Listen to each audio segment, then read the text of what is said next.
Hi Floppycatters, this is my downstairs litter box station. And today I'm gonna deep clean my litter boxes, which means I'm gonna empty out the litter entirely. It's actually a very thin layer right now. And even though it's not too bad, it's still bad enough. Plus, I think Charlie might have gotten a flea outside, and litter boxes are their ideal places to hide because of moisture. That's why I have a flea light right there. I will empty these out and show you guys what I do.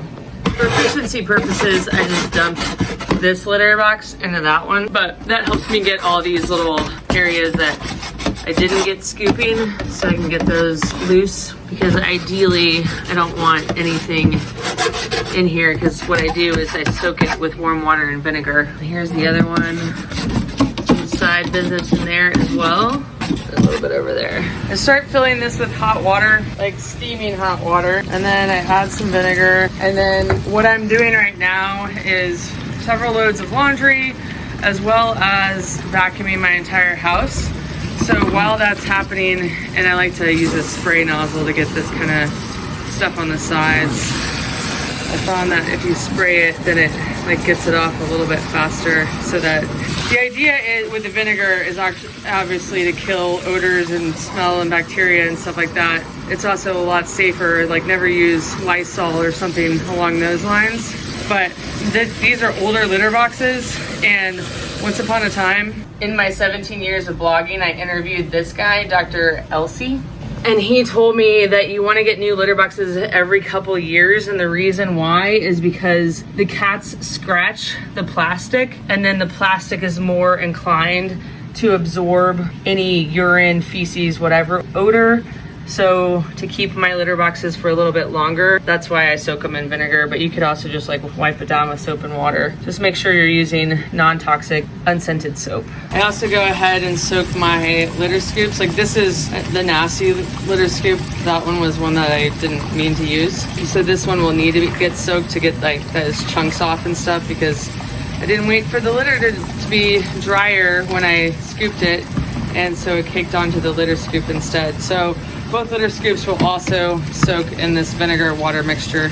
I also do this before I vacuum because I normally end up spilling this somehow, some way. So that was exciting that I did not. Also, if you are worried all about fleas in your house, make sure you bag that up and then take it outside and put it in your trash outside. Don't keep it inside because they can get out. So if I spill, for example, at least I can clean that up while I'm vacuuming. Then I'll put some vinegar in this one, go fill it up with hot water.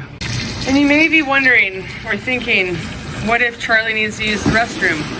Well, I had 2 cats and now I only have 1, and I have 4 litter boxes. So the 2 litter boxes upstairs are still available to him, but I'll probably clean and dump those too. And Charlie is definitely afraid of the vacuum, so he's not ever going to be comfortable enough to pee or poop while I'm vacuuming, so I'm pretty safe doing it right now. I went ahead and cleaned out our upstairs litter box situation as well. All fresh litter. I've been using Dr. Elsey's Ultra for years and years and years. I love it. It's clay clumping litter, unscented. Unscented is super important. I actually hate scented litter with a passion. I think that it's just rude to the cat, and it's also just simply toxic for the cat and the human. So these are smaller litter boxes up here, so they take about a half a bag of Dr. Elsey's Ultra, and it depends on your litter level. Like this is probably a couple of inches. These are like, this is super clean. Like I literally just cleaned these. I actually forgot to wipe that off. So it's probably like 2 inches or so, and that's ideal for us. Sometimes, you know, you might have an older cat that's arthritic. Charlie's not arthritic, luckily. So he can handle like 2 inches of litter, but if you had an arthritic cat, you'd want to do like 1 inch or less. Or if you have a flea problem like we do, you might want to keep like only 1 inch in there so that you're not wasting a lot of litter every time you have to totally change out the litter boxes. Since it is clay clumping litter, I store it twisted like that because it clumps with moisture. So I figure the least amount of moisture that it gets, the better. And here's a great tip, is I actually give these to my sister because they use these for their dirty litter waste. So you can also use the Ultra bag when you're finished because it's very heavy duty to put your litter waste, or like when you're totally dumping out your litter, into this. I wanted to give you an idea. This is, you can see this, the debris from the scoop, but letting it soak like that allows you to wipe off just very, very little. So that's why I do that. This one's all clean now, and now that I have it under the fluorescent lights, look at all the scratch marks. So this is what Dr. Elsey was talking about when I interviewed him many, many years ago, that all the scratching to cover their litter waste will cause these like micro scratches in the plastic and then allow the plastic to absorb the odor. So that's why I soak it. But if you're having that problem, or if you're having a problem with your cat not using this litter box, I would definitely get new litter boxes. Now these litter boxes do have a minimum fill line, but you don't have to oblige by that. You can do whatever you feel is right. And it goes back to what I was saying upstairs. You can do 2 inches, 1 inch, however much works for you and your cat or cats. When I pour in a bag of Dr. Elsey's, I like to just cut the corner off. So I literally just cut like that and then pour it in. Well, it was about a half a bag for these too. Once the litter is poured in, I always even it out. And I think I've talked about this in other videos, but I literally even out the litter every time I scoop it, because it allows me to know just by walking by whether or not it's a fresh, clean litter box. I don't have to go fishing for anything. I'm like, oh, nobody's been in there. Okay, great. Here's the danger of trying to finish a video and then still having a wet litter scoop. This isn't that big of a deal because it will fall off, but just a heads up that it's always best to just like let it air dry or dry after you've washed it and soaked it. Same with these guys. Like I really thoroughly dried these before I poured the litter in because I knew I was going to be doing that for the video. A couple of things that I'm sure will come up because you've been watching this video. Number one, yes, the paint is peeling from the walls. The paint is peeling from the floor. I have lived here for 20 years. Charlie has way too many issues for me to repaint and risk him having a neurological problem from the fumes of paint. So we're not going to paint. It's going to look horrendous. It is my basement. I'm not really worried about that. When I vacuum, I remove the litter boxes. I remove the rugs. I remove the cat litter waste disposal system so that I can get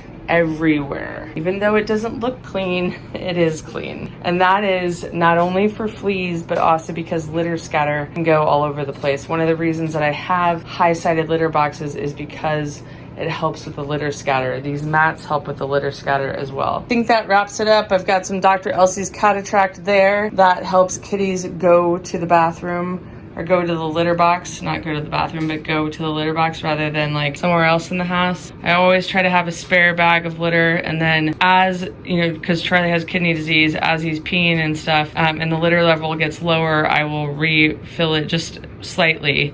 And I probably do this deep cleaning every 4 to 6 weeks. It kind of depends on what the situation is. Happens more often in the summer because of fleas. And then I don't know if I said this, I like to have an extra bag of litter. Then I have my refill bags, extra litter scoops in there, and that's it. Now I had 2 cats, and so that's why I had 4 litter boxes. When I interviewed Dr. Elsey, he said it's always good to have 1 litter box per cat plus 1. Meaning if you have 1 cat like I do, you should have at least 2 litter boxes. I wasn't gonna change Charlie's litter box situation because Trig died. I figured I'd just keep it as is and it would work out fine. I'm used to it, he's used to it, we're good.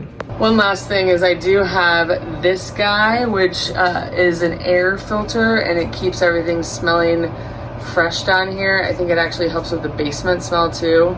It's super simple, it just has a carbon filter and runs with a little fan. It's fantastic. And to give you an idea, it's right up there, and they're down there.